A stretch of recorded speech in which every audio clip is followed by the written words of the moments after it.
call tonight's regular October board meeting at the Stevensville School Board of Trustees. Order.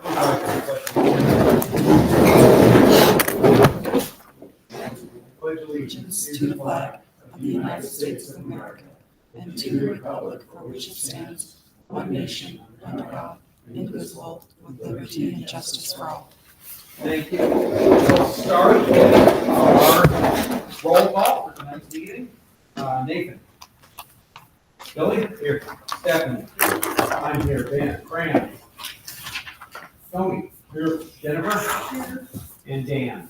All right, very good. We have 6 of our 8 board members present. Quorum has been seated, so we will continue with tonight's meeting.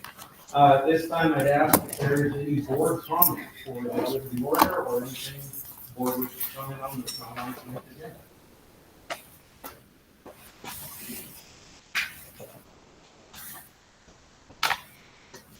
I'll share a quick note of appreciation for all the good work the staff's done for all the events that the school has hosted and has coming up here shortly, hosting for teacher. There's just been a lot of good momentum and positivity, attendance, and community support, and I think it's a great reflection on the school.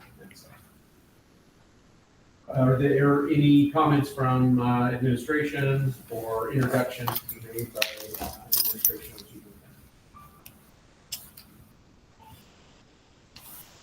Not that I know of, nope. All right, very good. We'll move into our time for public comment. Time for comment on matters that are not on the agenda. Topics for public comment do not include any pending legal matters, private personnel issues, private student issues. The board may occasionally ask questions to clarify public comment, or the board may correct inaccurate statements. Is there any public comment?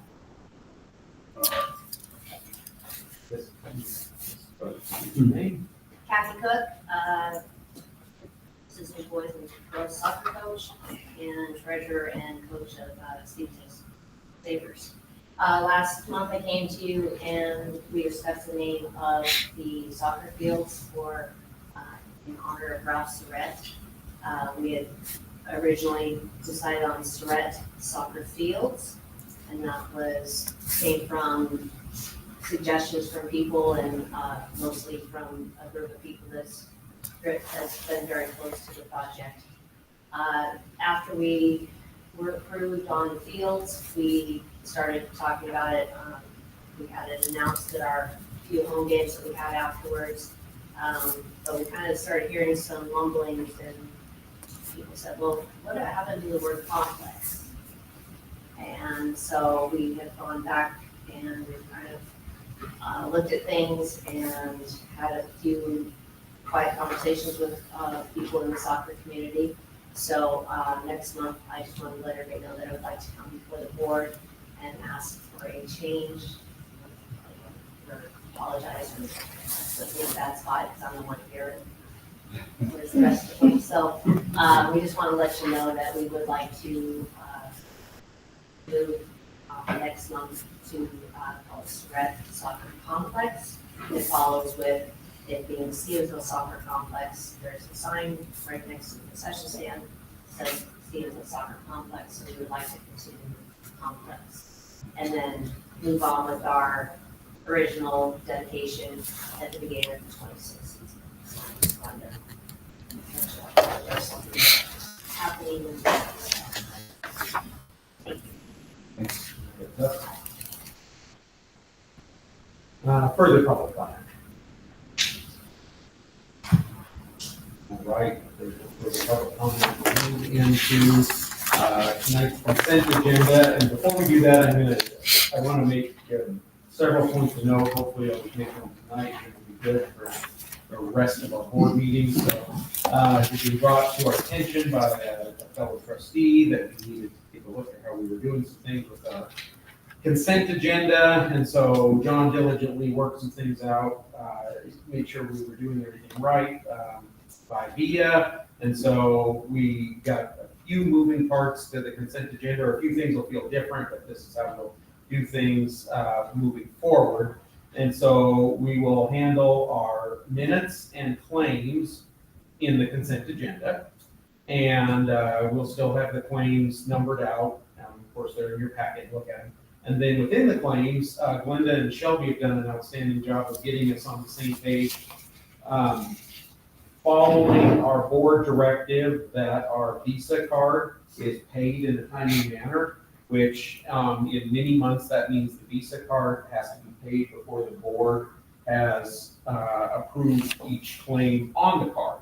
But that is from the board's directive, and Glenda and Shelby are doing a good job with that. And so, starting with tonight's consent agenda, the first number of claims have been paid, so I want to make that clear to everybody, but they are the Visa items that have already been paid, but they're coming to you for your review, for your ability to ask any questions on them, but not to withhold the payment on them because that's already happened. And so that matches motions that we passed in the past, and then this brings this full circle, so there's lots of clarity around this. And so I appreciate the work of the district office there. And so we start with then our claims of 42886 through 42889, and for a total of $17,266.37.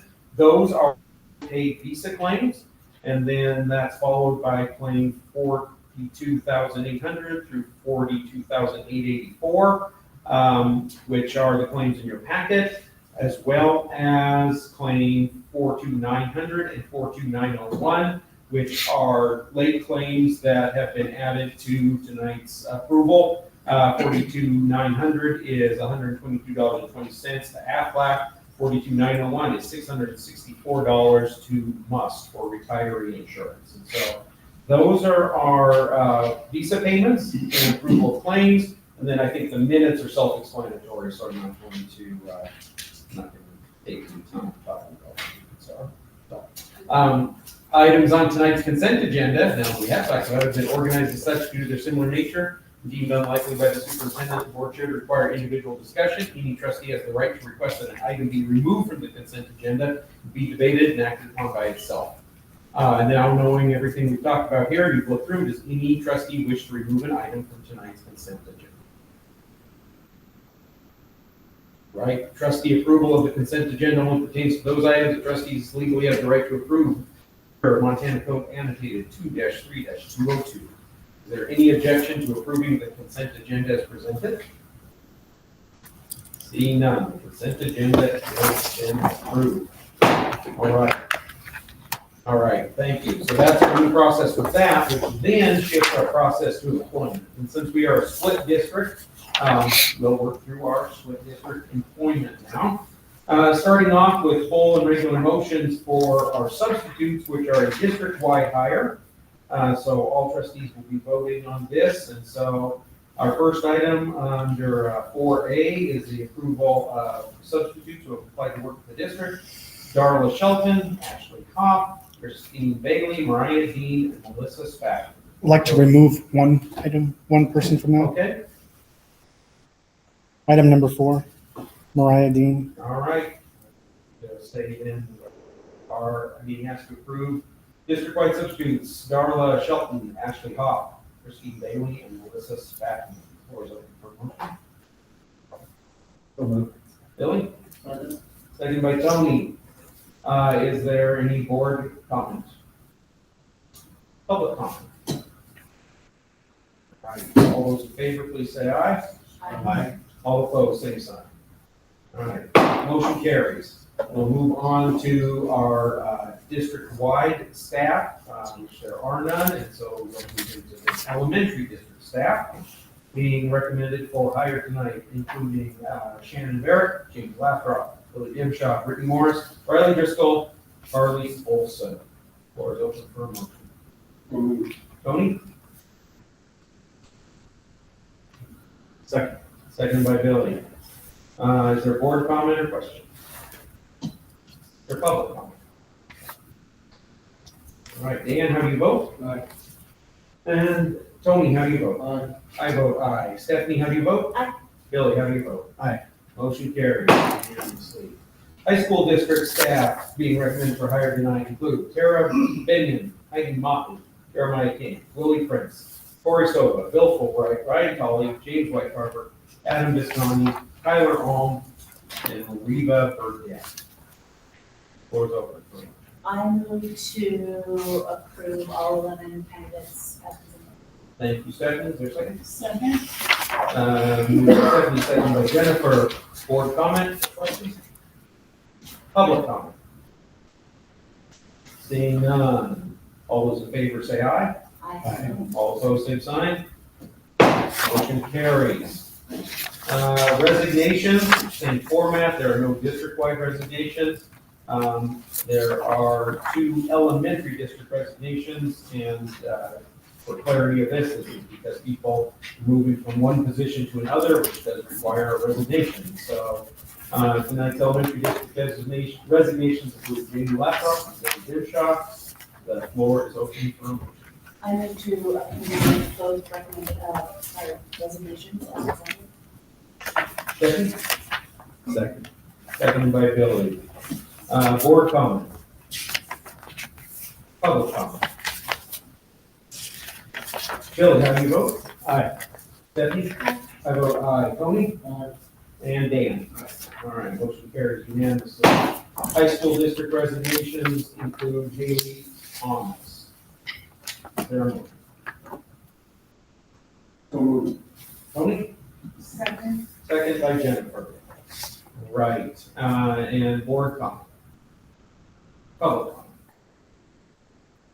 All those in favor of accepting this resignation, say aye. Aye. All opposed, same sign. Motion carries. All right, this moves us into item 6 on tonight's agenda. I think it does have 5, I think it's 5. We'll move on to informational items on tonight's agenda. Which would normally start with the student body representative update from Tegan Hackett. I believe he is on a bus returning from Billings back to Stevensville, so I think we'll afford it, I guess. And then Mr. Conan, we look forward to your supervision. Thank you, Board Chairman and trustees.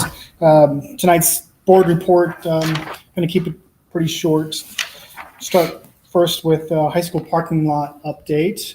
If you've seen the high school parking lot, pretty much all done except for the fencing project. So I want to thank everyone that helped support getting that rolling. One of my first tasks, I think, as I came on in July to get working on that.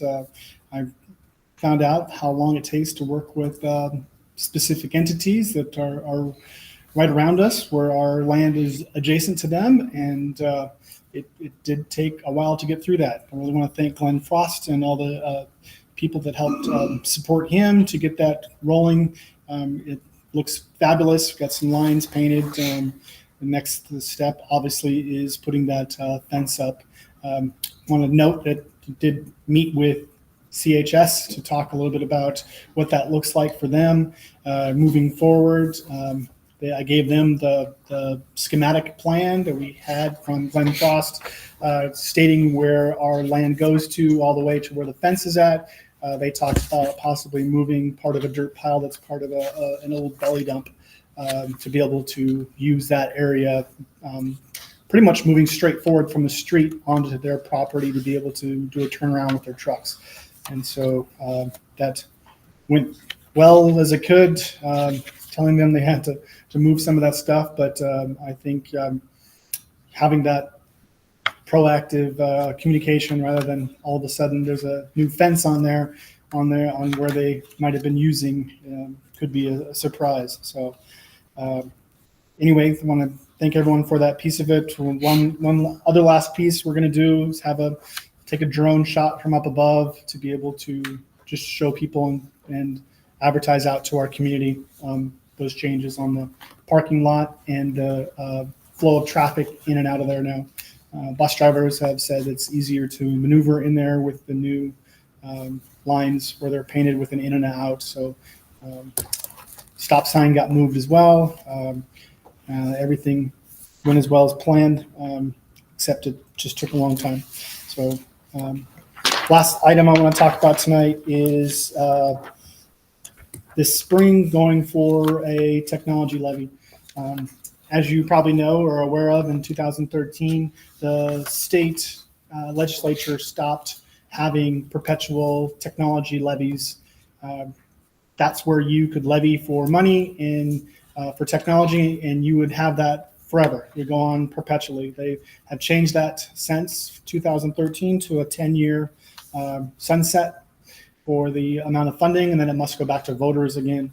Our 10-year is this spring, and it matches up really nicely with in the elementary district with the middle school bond coming off at the same time.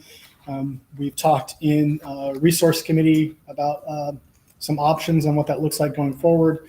I would recommend us going for a technology levy and timing it the same time as our school board election. That way we get voters to the polls. Technology levy is a little different. You can actually run it whenever you want to run it. I think in my experience and in talking with other districts and the years I've been a part of it, it helps to run it with another election. So you have people that actually come to it. Technology is vital to the success of this district. I don't know a position in our school that doesn't use technology in some fashion, from instruction to our business office. And having funding going forward, I think, is vital to the success of this district and getting that levy passed. We do have enough money set aside money in the technology fund. If it doesn't pass the first year, we need to go for it as soon as we can and build that story on why we need it going forward the year after that, or sooner. I would recommend us going for $150,000 in each district, which would help set us up for future inflation over the next 10 years with technology. Also helps set us up so we have a rotation of not only laptops, Chromebooks, and inline vision boards, but having enough money to be able to help support all of the software that we use also. By also going for that amount of money, we can also take some of the things that we're paying out of general fund that are technology based and taking them out of general fund, which would help support more flexibility with our general fund dollars. So that's my recommendation going forward. We're going to continue to keep working on that plan and marketing that piece of it to our stakeholders so we can get ready for that election in the spring. Questions?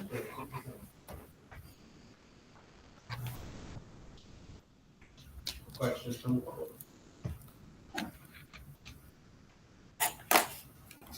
Lots of moving parts. Several board committees that worked in some of these areas, and more to be done for sure. Thank you for the work we did. Oh, I had one more item. Yes. The potential for funding lawsuit presentation. The roads were not good today from Bozeman. I don't know if you saw how much snow that they received, but the guy that was presenting needed to reschedule, and so I have him down for November. He's from the Upper Seven law firm, and this is purely informational only. It is just to get information. There are districts that are signing on to a lawsuit that is going to run concurrently alongside of the Bicentennial study on school funding in hopes that they don't have to follow through with it. The rationale behind having the lawsuit right now and why Missoula signed on and some other schools around them, they didn't want to wait until a Bicentennial study was done with their recommendations and then the state not follow through with what they have come up with to provide what a equitable, free, and appropriate public education should look like and put a dollar value on that. Then it would take another 2 years out after that decision for a lawsuit to go forward to get funding. So that is why Upper Seven has started asking school districts to come aboard, and they are presenting at several boards around Montana with this opportunity to sign on. It's for free, evidently, and then it'd be something we need to listen to, I think, and It'd be obviously up to you guys whether that's something we sign on for or not. Some of the rationale behind not going with them is obviously having the trust in the Bicentennial team that they're going to follow through with recommending a proper funding model that will be equitable for all students, and letting them do their work, and then going from there with the lawsuit. So I know there's some districts that are choosing to not do it yet, but I think as more school districts sign on, it becomes more interesting to me, in my opinion, on the need to get it right in Montana. And I think that is huge going forward, is how we fund our schools. Questions about that?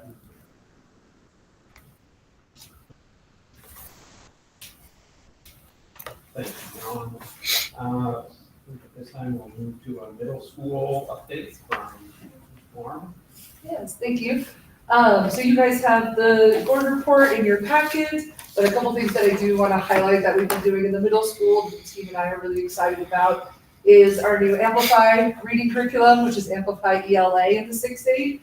The teachers put some quotes in, but they absolutely love it. And they're seeing how skills are building on each other. The first few weeks of any new curriculum, they have what's called an onboarding. And so the students are getting to know the language of Amplify and what they call success criteria. So the students have been really digging into that curriculum. The teachers love it. So there's some things that we're working through with any new curriculum, like pacing, just making sure, because Amplify does move quickly through activities because it keeps the students engaged. But what's exciting is it's all differentiated down to their grade level, their skill level. So all of the students are engaging in a way that they can, which is really exciting to see. So I'm sure there'll be more updates from elementary and high school, the new reading curriculum, but we're loving it so far in the middle school.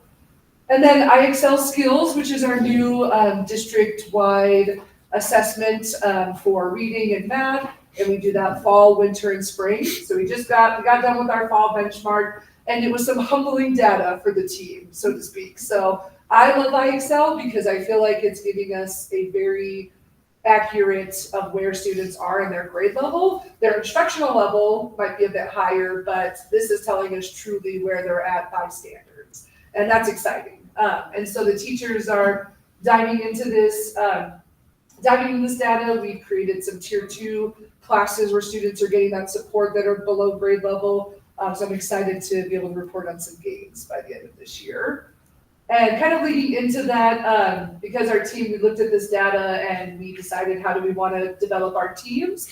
And so Mr. Berkeley, I just want to give a shout out to my team leads.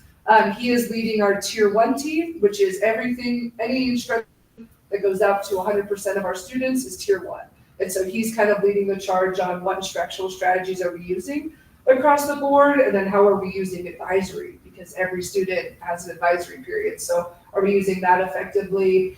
And then Mrs. Barrett, shout out to her, she's leading my tier 2 team. So those are the students who are getting the 100% strategies, but then they need a little bit more. They need a little extra help. So she is leading that team, and they're doing a wonderful job. And then my last two teams, my instructional strategies team, which is led by Ms. Sarah Damon, and they are focusing on student engagement. So just got a team update from her. They're very excited. They're taking an activity that they do already in their class that is high student engagement. They're going to break down what strategies are working well and then present that to the rest of the staff. So we're going to kind of build an instructional strategies toolbox that teachers can just use and pull out that fits their content area. And then Miss Kim is leading our, they picked the name, Party Time Excellent Club. And that's pretty much what they're doing. They're making things excellent and making sure that our staff are being recognized and appreciated. So I really appreciate Kim leading that. Then a couple events we've had going on. You'll hear from Zeke about the E3 emergency response phone app. So we're excited about that. And then we're working with Bitterroot Cares for some things we have coming up for Red Ribbon Week. That'll be the last week in October. So, any questions for me? What is far below grade level translated to?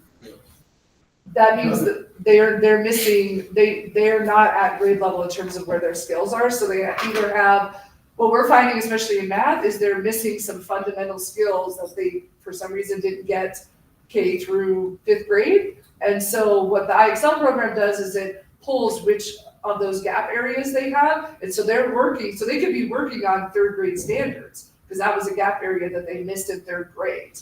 And so it's kind of taking all of those areas into account and giving them an average grade level that they're operating at. And so, yeah, 39% of our students in math are below grade level.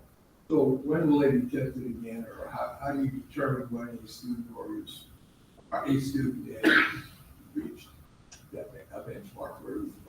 Yes, so we have set benchmarks where if that student reaches a certain percentage, then we are recommending them for that tier 2 support class. And this year we have a certified teacher, it's a full period, they're working with them on ELA and 2 for math. So that's really exciting, so we're kind of building that as well. And then if they get to a certain benchmark, they can test that class. So once we see they're at close to grade level or at grade level, then they can go back into their electives. So there'll be 2 more testing windows. We have a testing window in the winter, which is right about semester time, and then at the end of the year too. So we're obviously, I don't want to speak for Angie, but across the board, we're looking at tracking number of students that are progressing from the beginning of the year to the end of the year and making adequate progress. The great thing about IXL is it shows what adequate progress looks like with trend lines to be able to see where we need to add more support with those students when we collect that data.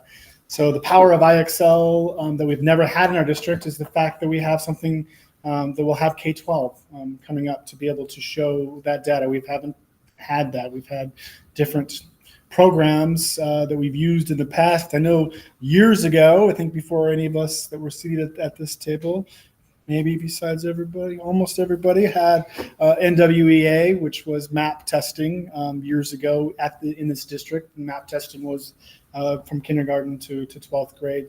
And then we kind of went away from that, and each school did something a little bit different. The amazing part of IXL to me is that when we build our units of study using the curriculum that we have, we can create tests on IXL that test specifically to those standards, and then we can teach to the needs and the holes of what they need to be successful. So I'm excited about the curriculum development that we've been doing that's going to tie right into IXL. We talked earlier this summer about what data is important to us, right? That data clarity piece. This is one of those pieces that we're going to present to you guys in the winter after we get that second set of data, so we can show you, like, how many of our students are actually progressing from the instruction that we have from the beginning of the year until we test midway through the year. So anything you want to add to that, Angie? Sorry, I don't. No, you're good. Yeah, I get excited about it as well. I also am I hate looking at data, and I love the IXL process because it is, if I can read it and understand it, like, it is so accessible. And it's so accessible to explain it to parents and to, like, teachers and different staff members. Like, it's just, yeah, I love it. Thank you for this report. Thank you for the format too, and the way it's all chunked out and hits our goals. Building on Dan's question, and so 67 and 66% are above national average, which that's a good thing. Mm-hmm. What's that look like being at grade level? Because the national average may not be grade level. Right. Yeah. So how are our students at? How are our students doing at that are at grade level, not below? I mean, what is there a percentage? Do we know that data? For what they're compared at the national level? Is that No, what you're- just here in Stevensville. Just who is at grade level? We know that 30% are below in ELA.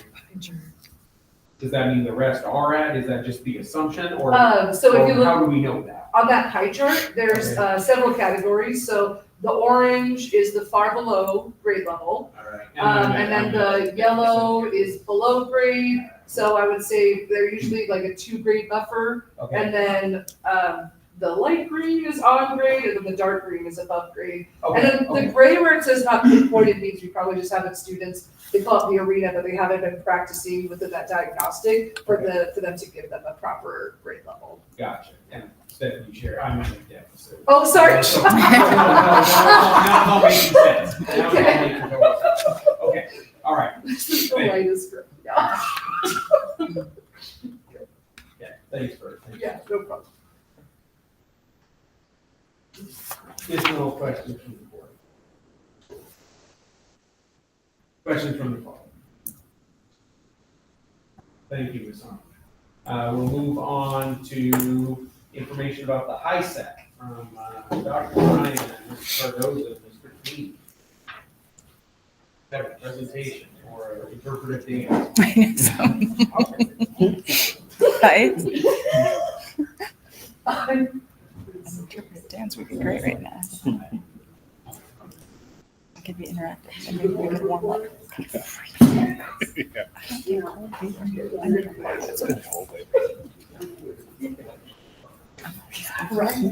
Yeah, me too.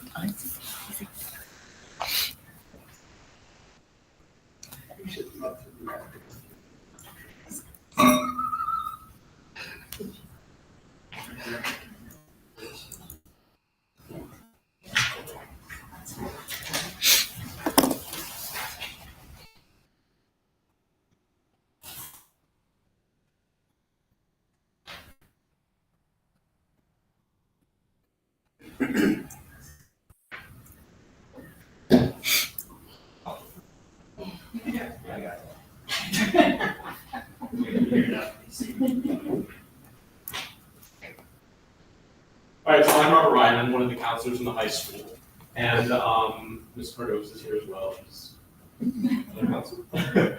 And we just want to give you a brief overview of what the HiSET options pathway is for students for an alternative way to get a high school diploma. This is one of the things that was mentioned in the charter school application for the STEPS charter school.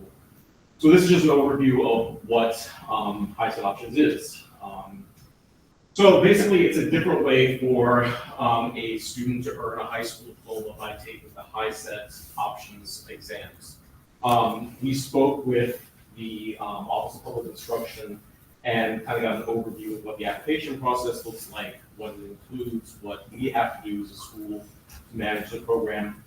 But this comes from their website, just to give you an idea of what it is not. So the first one, it's approved by OPI and Educational Testing Service, including voluntary program that students can kind of enroll in. It has strict guidelines for approval, so it's not something that you can just put any student in or that any student can enter. There is actually kind of a way to put students in the program. It does lead to a diploma after completion. It's aligned with high school course material that provides for the best possible instruction for students to reach their goals in this area. It's a full-time student program for students, which means that they stay here through senior year, through graduation. It's one of the requirements of HiSET options through OPI that they have to stay all the way until graduation. They have to fulfill other graduation requirements. So I haven't listed in here what is included in the HiSET options test, but they have to meet credit requirements for electives and things like that as well. So this focuses on the core classes that they take. And it is an active learning experience. So there's a teacher, they're engaged, they're learning in kind of a traditional way, as traditional as it can be, that students would be in the classroom. So, right. Oh, okay. So what it is not, it's not independent, it's not unapproved, this is completely approved by OPI. It's not students who wants to sign up, it's specifically for students that we enroll, that we accept. It's not required for students to get kind of a GED certificate. It's not an early exit program from high school, it's not a test preparation program, it's actually learning. It's not just focusing on how to pass the HiSET test, although that is the ultimate goal, but it is a learning program. It kind of involves students in many different ways in the classroom. It's not an independent study program, it's not a dumping ground. That was the main thing they wanted to make clear. It's not where we can just say, oh, the student might not be successful, so we're just gonna put them over there and hope for the best. It's not an easy entry program. There are standards that they have to meet. And it's not a second class option finishing high school. It is actually a deemed straight high school diploma. That is pluses, I guess, in our eyes. We would be the only school in the valley that offers this as well. There's no other high school in the Bitterroot Valley that has this program right now. So that's another reason why we thought it would fit well with the charter school. And just Yes. so I can learn better or get it through my head, you said you'd be the only one, which is awesome here. That's because it's a lot. Montana, they said, or did you hear about people talk about that? So it's a nationwide thing. Yeah, what's the differentiation? So I'd say the main difference is conversations prior to this that I would have with students is I would say, you have to drop out or withdraw from the high school. Oh, okay. Because that used to be the criteria. You had to drop out and withdraw from the high school in order to do the ISET prep. Which essentially, you were losing that kid off your roll, you were losing that kid to A and B. This is a model that's designed to keep the kids in their current study and keep taking classes, but be able to do the ISET in multiple ways. So this is a totally new model compared to what we've grown to know as. As what you hear about that. Okay. Additionally, right now it's super hard to track students that exit out or drop out of school. They might take the HiSET somewhere else. And how do you track that to see if they actually did it? Because that's actually going against your dropout rate as well. So keeping them on campus in a program like this avoids that dropout piece too. Yes, we count them as graduates. This program has some guardrails on it. In order for students in the program, they have to be within a certain credit efficiency window. And this is not the, It's not, yeah, that's good. Yeah, don't play spoilers. So there are guardrails. Yes. It's not a free for all. I'm not trying to move them out. But just giving. So this is like different than someone that just says, I took the HiSET. Correct, It doesn't yes. matter if we, just to differentiate right now, as a school would have to register them for the HiSET. They don't register themselves, they're registered by the HiSET program. So still, if any kid wants to take the ISET, if you drop out of school, take the ISET. Correct. So this almost looks like an advertising campaign to get out of school early. No, it's the Not the opposite. same, right? This one's the opposite, Tony. This one is doing, you're gonna see the guardrails up in a minute. They've put some things in place to keep a kid in school because they can't be extremely credit proficient, right? They have to attend school, and then you get to keep them on campus. This would be like, I would look at it the other way. Let's say I have a student who has been homeschooled up through their junior year. They started playing a sport, they kind of decided, well, maybe public school's for me. They could come in their senior, full A and B for that kid their senior year, take a band class, take a CTE class, and then work on their ISET to get their diploma, as opposed to not joining us at all. Why not just drop out and take the ISET? They don't get a high school diploma then. They would have a, They would have it. So what difference does that really make? I mean, my daughter's got a 4.0 grade out in nursing.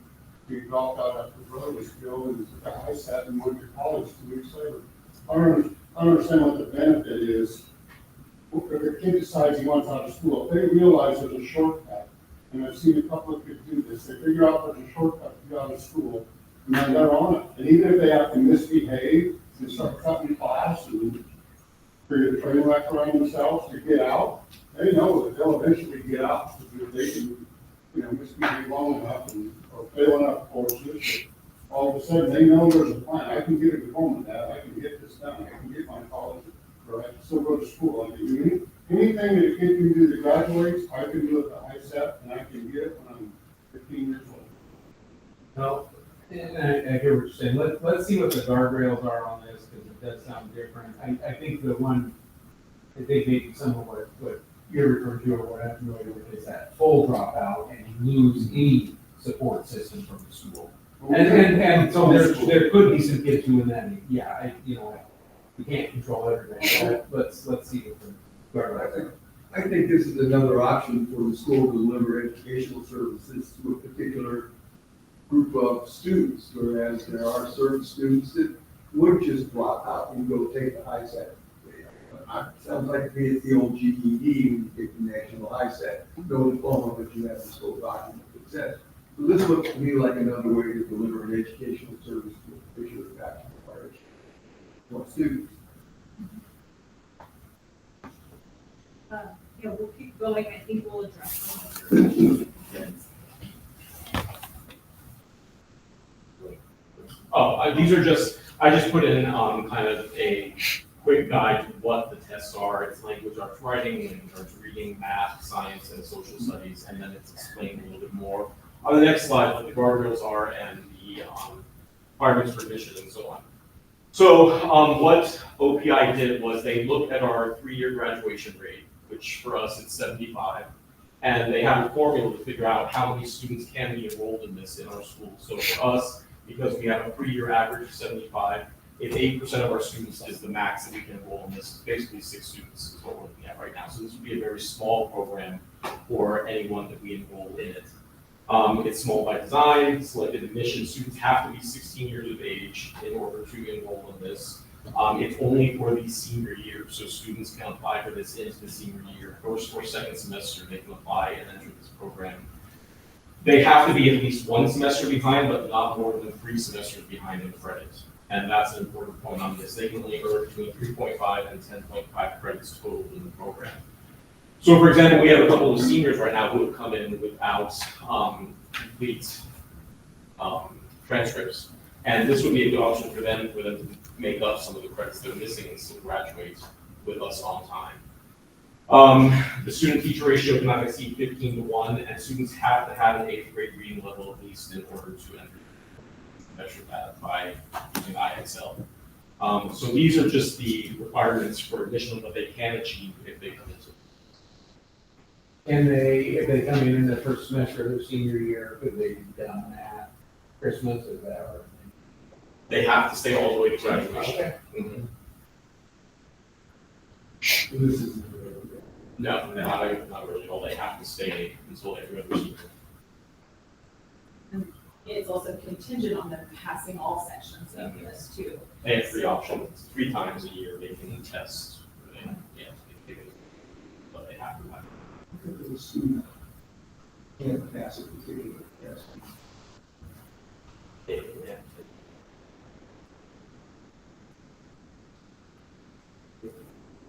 How would I get? They could take it in the school, they could take it like Scott, I guess, or things like, we have options like that, or they could retake the test twice. So they have 3 chances to pass it.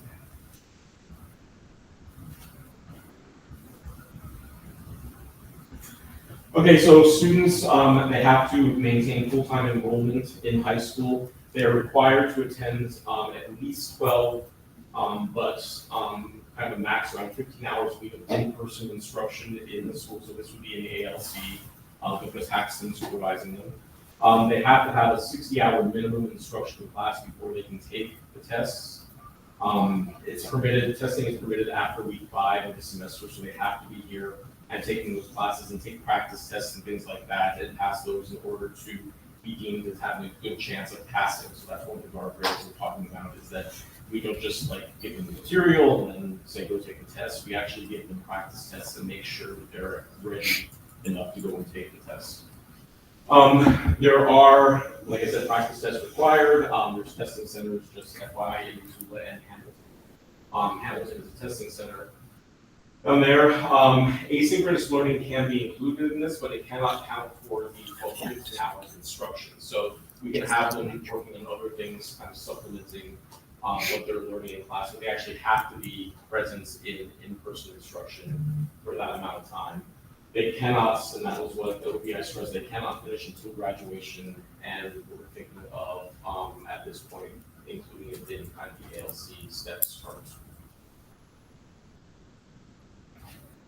So if someone took the test, let's say 5 weeks into semester 1 and passed. They can work on elective credit, because this only Okay, covers so course, then they they're- would do other Exactly. things until they got to graduation. Correct, This would be the way to get them kind of caught up and back on track. correct, yes, moving forward. And so that might look like CTE classes, or it might look like music or art or other methods to get up to the credits. One of the things I like about this is a typical student who is credit deficient. A lot of times the things we focus with that kid is trying to recover these massive amounts of math and English and these core classes. And then they miss out on so much of the CTE or the music or the arts that they, could take, but they don't because they're so credit deficient. this would allow them to be able to still take some of those classes. To me, those are very powerful, meaningful classes that kids can take in high school. It's definitely a way to keep kids engaged. Right. All right, so it's, instructors are certified and licensed teachers in Montana. School counseling continues throughout, so they have access to all the resources of the school counselors, whatever's required. Anybody who's involved in, the program, instructors, administrators, counselors, there's regular professional development that's required. There's even one required before you actually start the program, but because OPI's site is not working right now, they're excusing anybody who submits, any school who submits an application right now. You don't have to actually do re-training right now. They'll just approve it, submit it, and everything looks good without going through that portion of enrollment at this point, but there's continuous development required. There's a student contract, so we sit down, go over what is required, what their daily schedule will look like. Everyone who's involved, any stakeholder, administration, counselors, teachers, parents, students, guardians, whoever it may be, they're all required to sign it. We keep all the documentation because we could be audited at any time by OPI to make sure that we're meeting the standards, so they keep kind of a close eye on it. It can be used for homeschool students, like Mr. Haney mentioned, if they're credit deficient, that would be applicable right now, if we have this. And they would continue to take electives in the high school building, so they'd still be considered a regular student like that.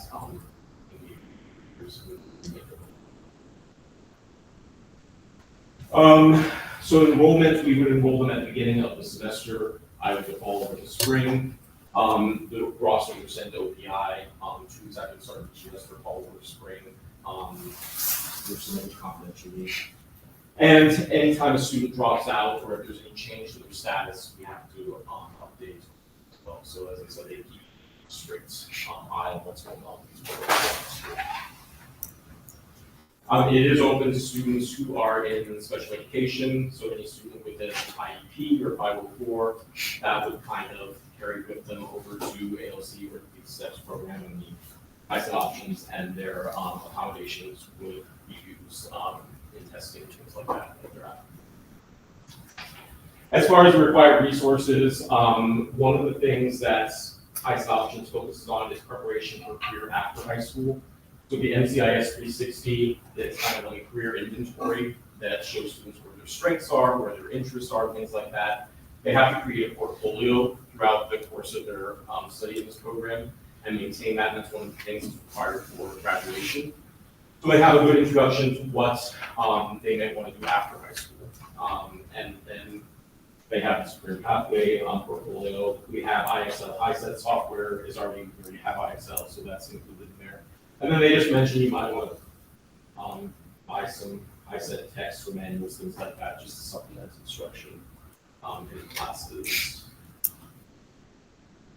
All right, and this just goes as far as the test, just some information on what the test look like. When the test is given, when we get the results here at school, we can verbally the students' results with them, but we don't actually put it on the transcript because the ultimate goal of this is a diploma. So it's a way of getting a diploma without going through the traditional routes. But as far as the scoring, they're graded on a 1-20 scale, 1 point increments, passing score of 8, reaching 5 subtests. Combined score of 45 and pass the highest exam, and again, as mentioned in the next slide, but since the goal is the high school diploma, those things aren't listed on the transcripts. It's just simply, we get the credits, we get the results back from ISET, we look at them, and then we put the results as classes or as credits on the transcript. The only thing you can say is HiSET options program, and then list like math or science, and then the credits that are deficient in order to meet the requirements for high school graduation. It can't say any reference to any of this kind of stuff because, again, the ultimate goal is the diploma. So it's just like they would have gone through and gotten the diploma in a traditional way. Does the student pass all 5 of those sub areas, even if they're coming to the program deficient in math and ELA, but not the other 3? They would take the test that they need to finish the, so they would Not take the that, ones that. not the other ones, correct. Yeah, that's just my lack of.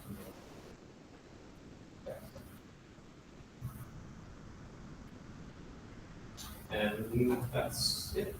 I think it's important to note that we actually, in our discussions, we upped those required scores, passing scores, up a little bit from what Montana's, the low bar is, because we thought it was important we upped ours to the proficiency range. We wanted those students to be able to show proficient in the test, not just squeak by. So our scores are reflective of something a little bit higher than the low. And we have the flexibility to do that. We can set that as high as we want to. There's just a kind of minimum threshold the state requires, but we can increase them if we want to, increase level of difficulty, things like that. I mentioned you pair this with the STEPS charter school, which I'm 100% confident will get approved, and I'm super excited about it. If it does not, would we still be able to proceed with this? We can still, this is a separate application, so we can proceed with this, regardless. Would there be any, and this would be fine. Hang on. Other than, Maybe with the ALC and. Yeah, Right. we still operate within the ALC. We only can't have high-set students in the classroom larger than 15. And our school percentage allows us to have about 6. So at some point, we may need to have additional staffing out there to make sure that those kids are getting the separate instruction piece that they need. Which is slightly different than just a student who's doing their ALC work. There is direct instruction time involved with high-set kids. So that our ALC is a diploma as well, correct? Right. So what is the benefit going this way versus ALC? This is a way to get the Well, there's some kiddos, some students who the number of credits can become a barrier. To give an example, a homeschool student who homeschooled freshman, sophomore year, junior year, joins in with the public education, has no credits. And we work with them to try to award some credits, but they're gonna find themselves in a credit deficient situation. And they may be a student who has that proficiency level in these classes. And like Mr. Feeney said, we don't want to bog them down in trying to recover a lot of credits when they can also be taking CTE classes and other classes that are, enriching their education. And so this would give an avenue for a student like that. There may be some students who are credit deficient for other reasons. Maybe it's getting classes and being in the seats. Maybe they've moved. Sometimes we find students, if they're moving around a lot, they're not able to capture the credits. If they leave a semester before it ends and in another school that's already started the semester, they've lost out on credits. And with this one, we could set the level of credit they get for as long as they pass the test. Like we can give them all the math missing if they're missing all taking this test rather than moving through each of the subjects. It's a test out option Right. for them to show that they're proficient. So,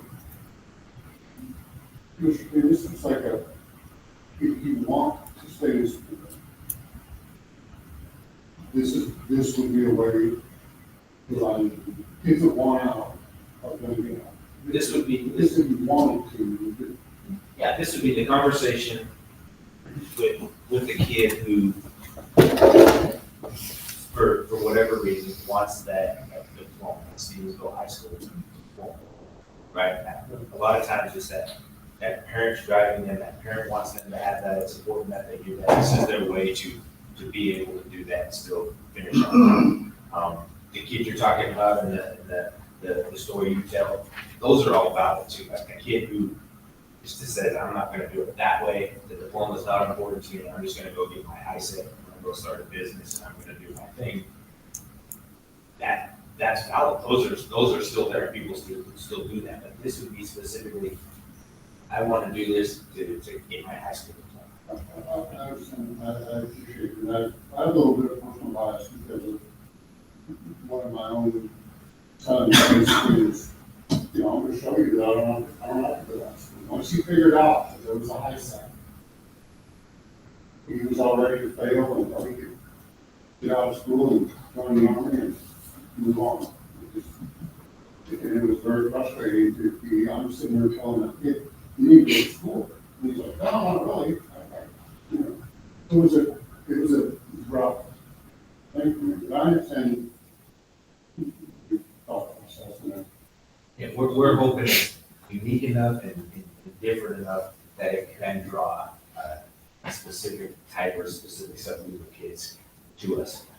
Right, and still, whoever put this together bought something, right? Because they put up some guardrails that are gonna keep kids coming to your campus. They did not create a situation that's gonna pull kids away. They create a situation to keep them. That's why I'm behind this one so much.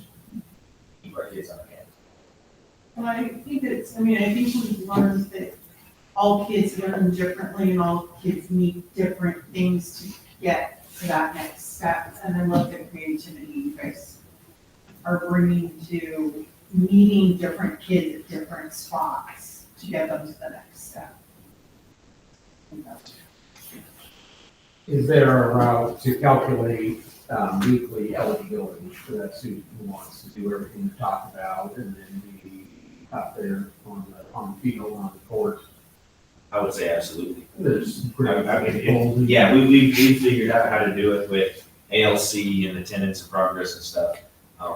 Because those weekly eligibility, those are standards that we have put in place. Right, that student would have to meet the NHSA minimum to even be able to be in the ballpark, right? So we could absolutely create a measuring stick or a way to keep that person moving. Thank you. Thanks, guys.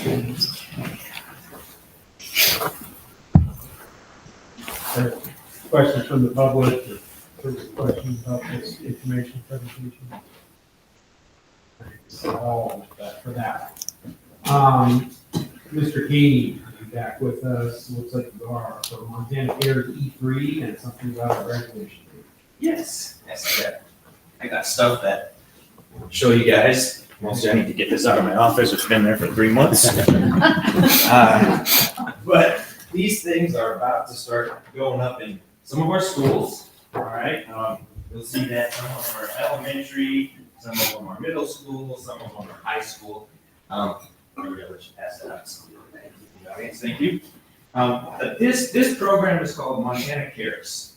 When I moved here my first year, one of the first things that I missed from my previous school was we used to have an app. It was called Stop It. And basically it was an anonymous reporting app that students could get on and they could report safety concerns, they could report bullying, they could report things that were going on, right? And we didn't have that here. So going through OPI stuff, I think I was on a webinar that I probably should have been paying but I saw the logo on the OPI webinar. And I'm like, I know that logo. And it was Stop It. So I jumped in, looked in, it turns out Montana has done a fantastic job of taking that existing platform, Stop It, and they've turned it into their own product called Montana Cares. Okay, so it kind of gives you the feedback. All right, what this is, and the reason we didn't roll it out earlier is I was a little worried about having a phone app with a restricted phone policy. So I wanted to get how can we make this work with what we have. Ryan has done a fantastic job of this platform, this portal will actually be on all of our Chromebooks. So the kids don't have to have a phone in order to be able to use this. All right, so let me show you how this works. So Montana Cares, if you go to that QR code or the Chromebook, the kids would basically get to this icon. All right, I believe that flower is a bitterroot, so I'm pretty sure that means I should use it. Search for your school or organization. Kids, parents are gonna type in Stevensville. They're gonna search and they're gonna see these options. So this is already built out for us. We built this out over the summer, but let's just say I am a high school student, all right? I'm gonna select high school. I'm gonna accept the terms and conditions that I probably didn't read because I'm a high school student, but it's gonna bring me to my options, all right? And my options are I can look at the resources that are available, and I highly suggest you jump on and look at some of those resources. They're local resources, they're state resources, they put all this stuff together. But examples are, all right, local resources for addiction. Suspended a kid for vaping today. That's a resource I could send a kid to, so they could go look and see what those local resources are. Are they struggling with domestic violence? Are they struggling with, the families need some help, kids and teens, mental health, suicide, self-harm, local and additional local resources. So there's just a set of canned resources in there that they can go access themselves and read about, make a phone call if they want to make a phone call about. Those are there, all right? If they're in a situation where they're away from the school, they need help, they're in a crisis, there's an actual live crisis text line right there that they can go type, and they can talk to somebody who will push them towards emergency services or somebody who can help them right there in that moment, all right? And then there's this one, ask for help from your school, okay? That's, when I used this app the first time, that was all of us, was asking for help from your school. So Montana Cares has really built this out. But if I go here, say I'm a kid, I go on, I can say, what is this inquiry about? And I've got some options, all right? Person needs clothing, person needs counseling, person needs food. So kids can select lots of different options to try to help each other or try to get information to somebody who can care, all right? And who can do something about it. We can change some of these options if we need to on the backside, but a lot of times it's something like this. Bullying or harassment. They would select that as a key feature, and then they would type in Johnny, I'm sorry, it's always Johnny. All right, Johnny is being mean to parent. Nobody is doing anything about it. I misspelled that on purpose just to try to play. Yeah. All right, I don't want to go back and fix myself. All right, so how can we help? And then they have these options. This is the one I love the most. Contact me anonymously. Okay, so they're going to do this, and then they're going to submit this. Yes, I'm serious. I want to submit this. So they're going to submit that. All right. And so now there's a new inquiry. All right. On the back side of that, okay, is, let's see if I got this up yet. No, the back side of that is where we administrators live. On our side, called the Stop It Administrative Dashboard. Okay. So we are having that on our phone. All right, because a lot of times these things will come in maybe in the evenings. Sometimes they'll come in when we're not on campus, but it allows us to communicate behind the scenes to make sure this kid can get some help. All right, so I'll sign in.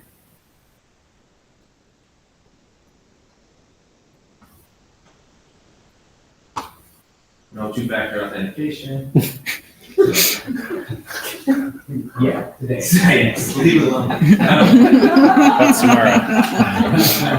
All right, so what we see on the backside of it is I now have a pending incident, okay? So I can look at this pending incident, and I get this, and I see who that is, all right? So then I can start to act upon that, all right? If it's a bullying thing, so I would read it, and go over here.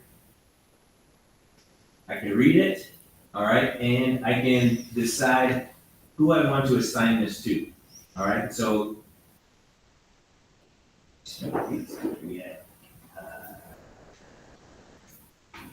but anyways, I can assign that to myself, I can assign it to my counselor, or I can assign it to the school resource officer, who best fits to handle that problem right there.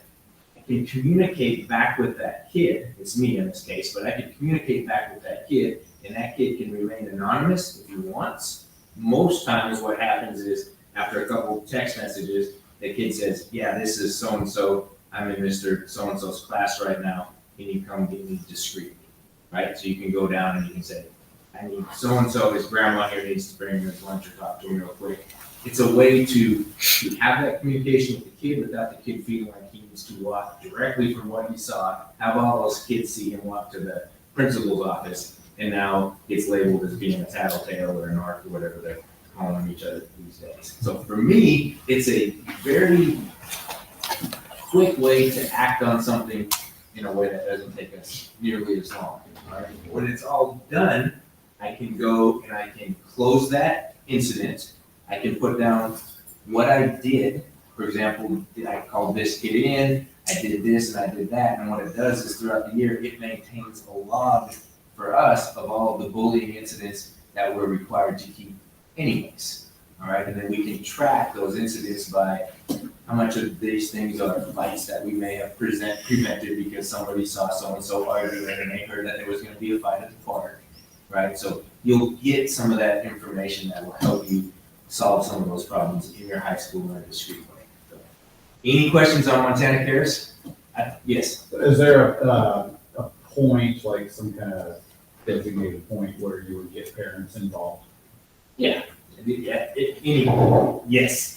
depending on what it is, absolutely, you would get parents involved, you get counselors involved, absolutely, okay?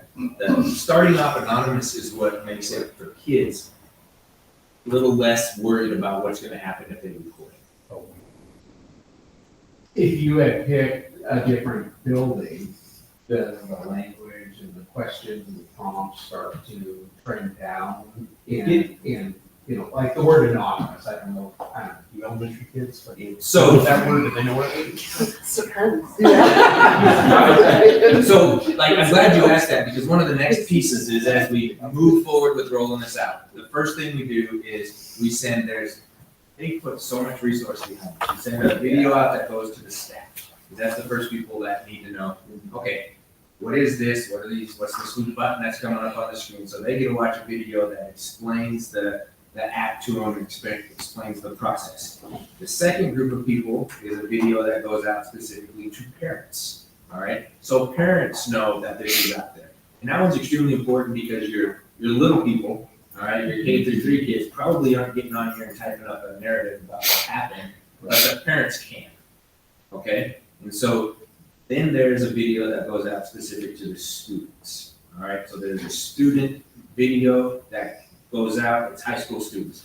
Then there's a video that goes out that's middle school. There's a video that's like 4-6. There's a video for little kids. So they've made these videos to give them the same content, but they're age appropriate to the kids, which is great, because that's what they need. And now at the high school level, we will do it through our media, our news, all right? We will push that video out, and we will talk about that as a resource for our kids to use. Mr. King, what is the response look like if somebody is messaging at night or on weekend, off hours? So it does happen, right? And it does happen. A lot of times, you know, that comes with training for us as administrators. It's, thank you for your concern. Let's please touch base on Monday. Are you safe? Do you need help right now? Fine, we'll touch base on Monday. I think you can get that response back. The kids know you're listening. They know that there's gonna be a plan. Sometimes a parent jumps on, now you know that there is a plan in place, something has happened, we're gonna work on this. When I was high school of 700 students, this really helped support making connections and tracking stuff and finding patterns. I think it's important that we have, when we work as administrators, to address stuff in 24 hours or under, though. So we really use that information quickly and address stuff hopefully at the lowest level. All right, as you're asking more questions, I'm gonna hook my laptop up for this next one. Is there any more questions on Montana Cares? I think this is gonna be a good thing.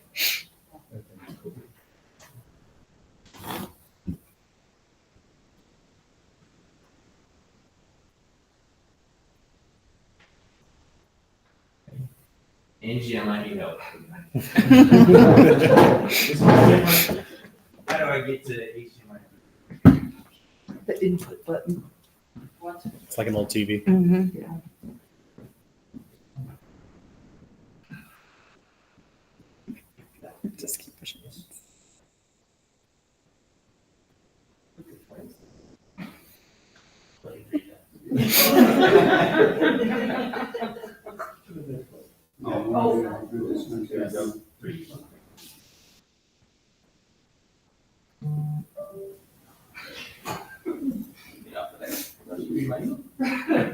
Okay, so the next one, this is another safety one.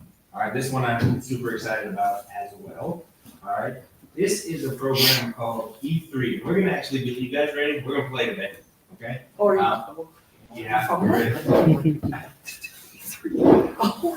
All right, so Mr. Cronin applied for a grant, got a grant, all right, and so this was completely paid for by a grant, but this is basically a crisis management plan. All right, how do we manage the things that are going on during these events? All right, if you've been at our school and you've been in classrooms, you've seen all of these symbols, right? You've seen those inside all of our classrooms, that's right outside. Whenever we do a drill, this is the language that we use. For example, if we're doing a fire drill, that's an evacuation drill. If we're keeping our kids from passing through the passing periods, that's a hold. All right, if there's danger outside the building but not inside the building, we're gonna get a moose. You just can't send your kids out, right? So keep the kids inside the building, that's a secure. All right, in a lockdown, that's the scary one. The danger's inside the building, the kids are locking their doors and hiding. In shelter, maybe we're having a tornado drill or an earthquake drill, something like that. But that's the language we've been using, our teachers are already used to, but now we have a way to manage this live, okay? And so I'm gonna go ahead and I'm gonna do one right now, all right? So we're gonna go to a secure, let's do a, can I not touch this one? I don't know if the touchscreen is working with you. I think you're on your computer. On your laptop. Yeah, use that mouse. Okay, so I can initiate this from anywhere. All right, I'm gonna be the job board tomorrow. Just announced that, right? We're doing some kids and doing a tour. There's a chance something could happen tomorrow, right? And you might have to lock your building down. You might have to do something. I once ran an evacuation drill from Denver when it was happening in Hobbs during using app. These things happen. But let's just say we're gonna do a drill, all right? We're gonna do it in our organization, and I'm gonna send a drill right now.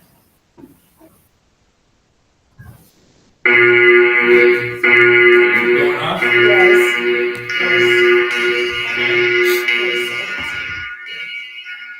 So now I want you guys to tell me if you're safe or unsafe, Oh, yes. okay? We're gonna go to our map here.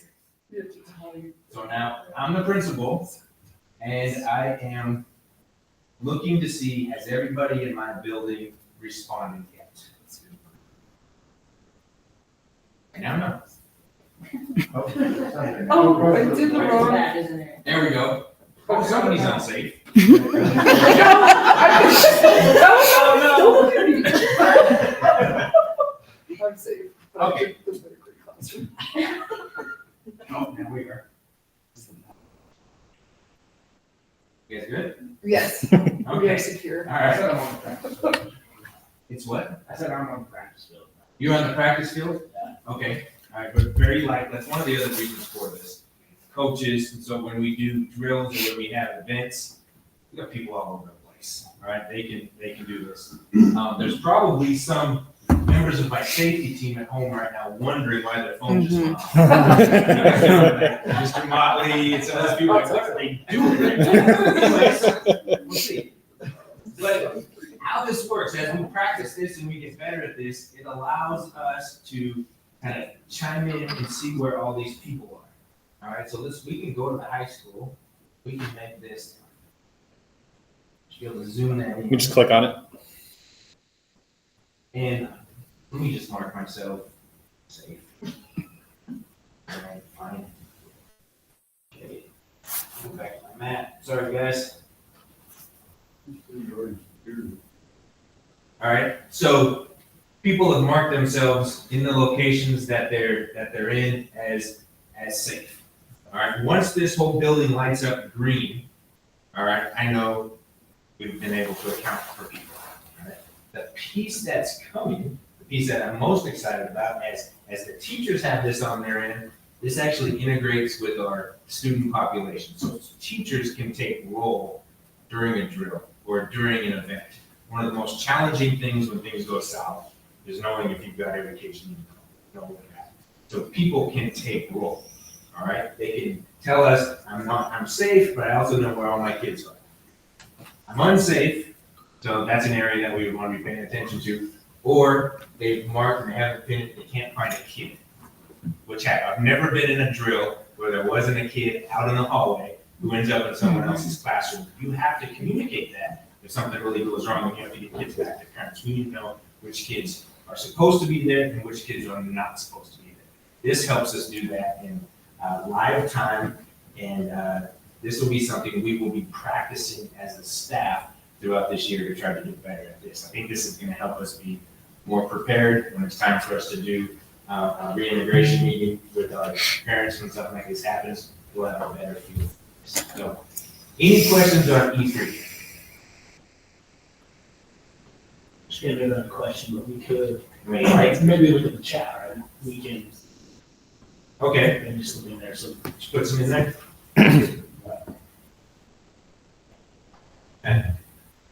If we're still going, we can chat amongst each other, right? Like if that person marked themselves unsafe, what's the problem? What are we doing? What do we need? What do you need? Right? Are you hurt? Okay, great, safe. Remember they said not to say safe during the chat. Yep. During the meeting, they said, because then otherwise you just have everyone saying safe, safe, safe, safe, safe, safe, safe. And that's what the map is for. So So, there's training that goes. yeah. So I'm gonna end it. Let's end this already. So it's over now. Okay. So excited about what this technology can do for us. Mostly just excited for the stability it can bring for our kids. Our parents know that if something actually does happen, we know where everybody's at.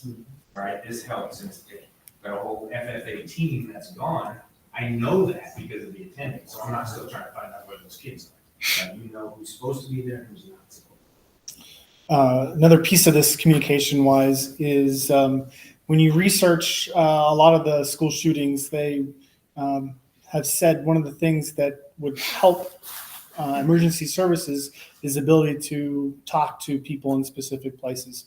What this app does is it actually connects to our local police department, and you're able to communicate individually as a staff member straight to the local police department, which would help in emergencies. So That's what the 3 is. It's the emergency, and then you have your police, EMS, and schools. So those 3 entities are talking to one another throughout that whole process. And if I remember correctly, it also shares the map with them as well, so they can see where there's danger or where's safe and all that. Any questions on that? I think there's 3 schools in our valley that have the same app, but MSGIA is offering a grant for this, and most schools are getting after it and getting this app. Yeah. Good talking points for the technology leverage. Yeah. Right? Right. Last but not least, graduation date. Okay. We have a great calendar. One thing we overlooked when we did that calendar is we did not catch that the date we set for graduation is the date of tennis, baseball, softball, track state championships. All right, about every 5 to 6 years, those line up like the moon and kids in Halloween. All right, but that lined up this time, and so we have to push our date back to the following Saturday. All right. What date did we set? We'll do January. They're June 6th. We had set May 30th. We had set May 30th. We had set May 30th. Yeah, we had set May 30th. We will finish the kids on the same date that we said we were gonna finish them on the calendar, all right?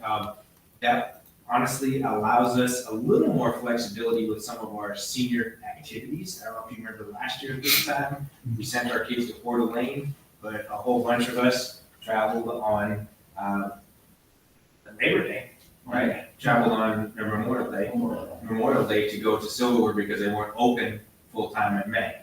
It could change that, and then you would have more time to schedule some things. So there's some benefits that could help, but we want to make sure we can get that out ASAP, because it's the time when people are starting to think about, all right, I'm gonna be traveling for this, I'm gonna be making airline tickets for senior trips. So it's time to share that and let our graduation committee start planning those dates. And that's an 11 a.m. thing each year? Is that Did we do 10 or 11? I think it was. We did 11. 11? I think we did 10. You were there. I was- Kids I was have there. I was gonna say, kids are there at 10. We're We're, there. 10:59. yeah. So 11. That's fun. Any other questions? Thank you. Thanks, Zeke. Thank you.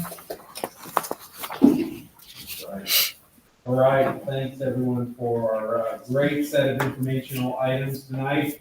That'll take us to our action items. We have several. The first is the approval of 2 out-of-district applications for enrollment in the elementary school. In front of you, you have the confidential enrollment request report for 2 elementary students. So at this time, are there questions from the board, the administration?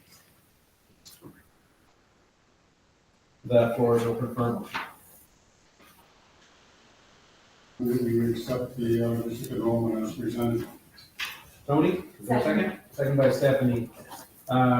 Further opportunity for questions? Dan, how do you vote? Aye. Tony, how do you vote? Aye. I vote aye. Stephanie? Aye. How do you vote? And the motion passes unanimously. Please pass those down. Maintain the confidentiality of those.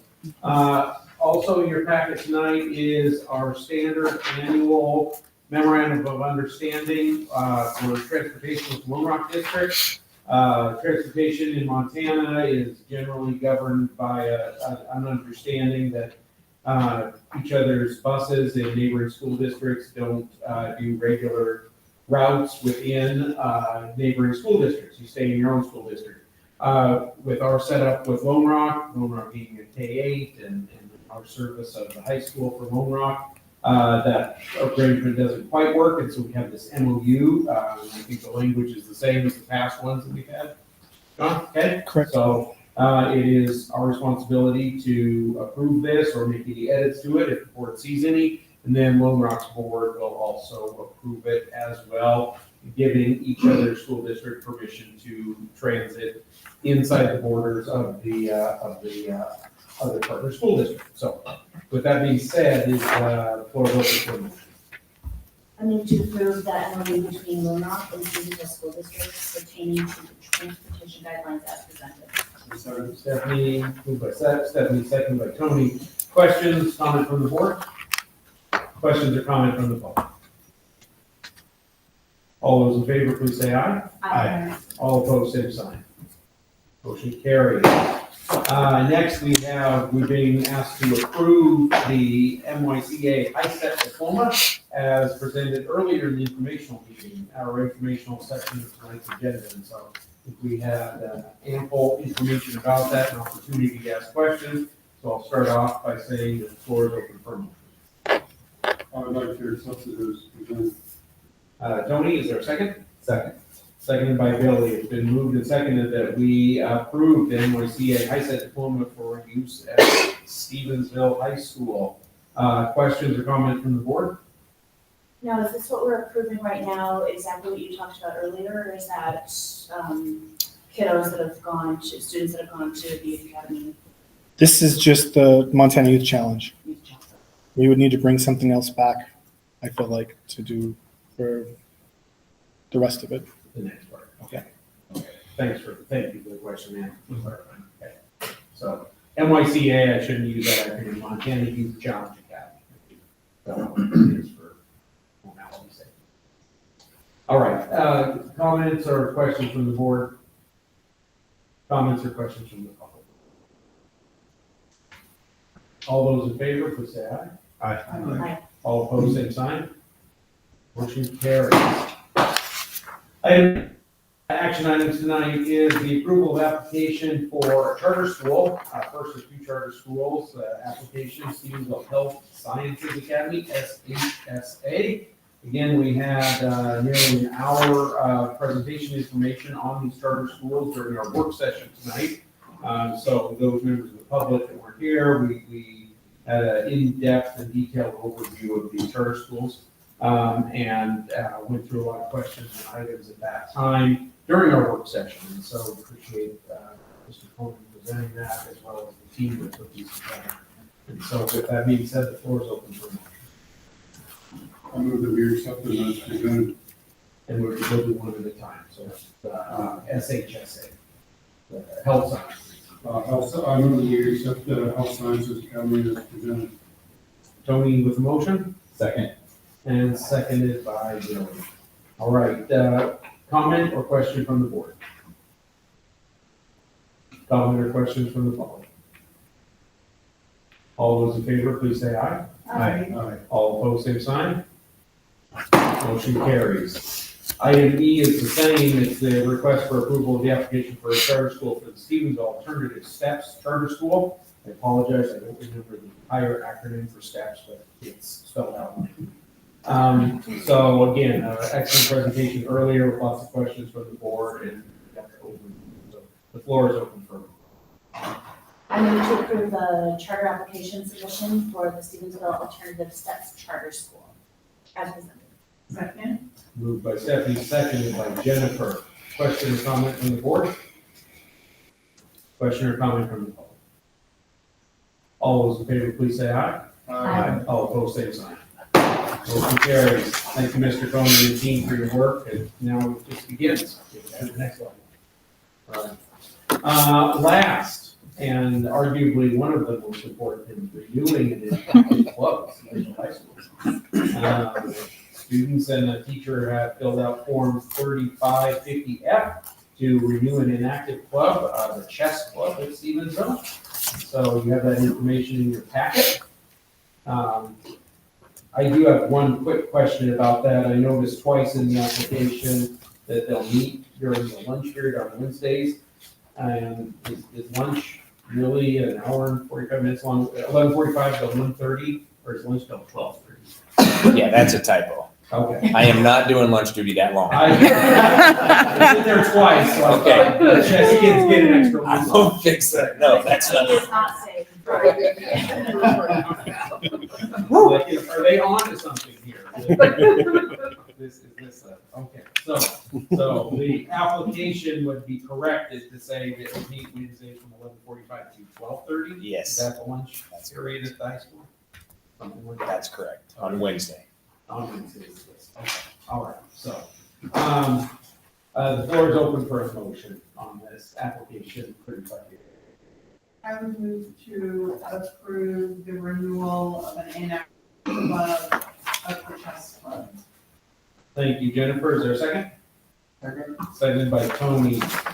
Question or comment from the board? Question or comment from the public? All those in favor, please say aye. Aye. All opposed, same sign. Motion carries. Before we adjourn tonight, there is one announcement.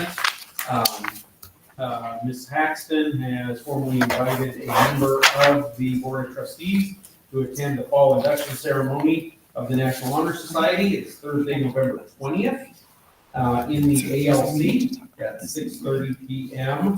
And it's requested that the board send one representative. So I'm not sure that tonight. So just wants to check their calendar and join. It'll be the Thursday, right? We don't have to make a decision, but. All right. That being said, other announcements from the other board member or superintendent? Not this time. All right. The floor is open for a motion to adjourn. So moved. Tony? Second by Billy.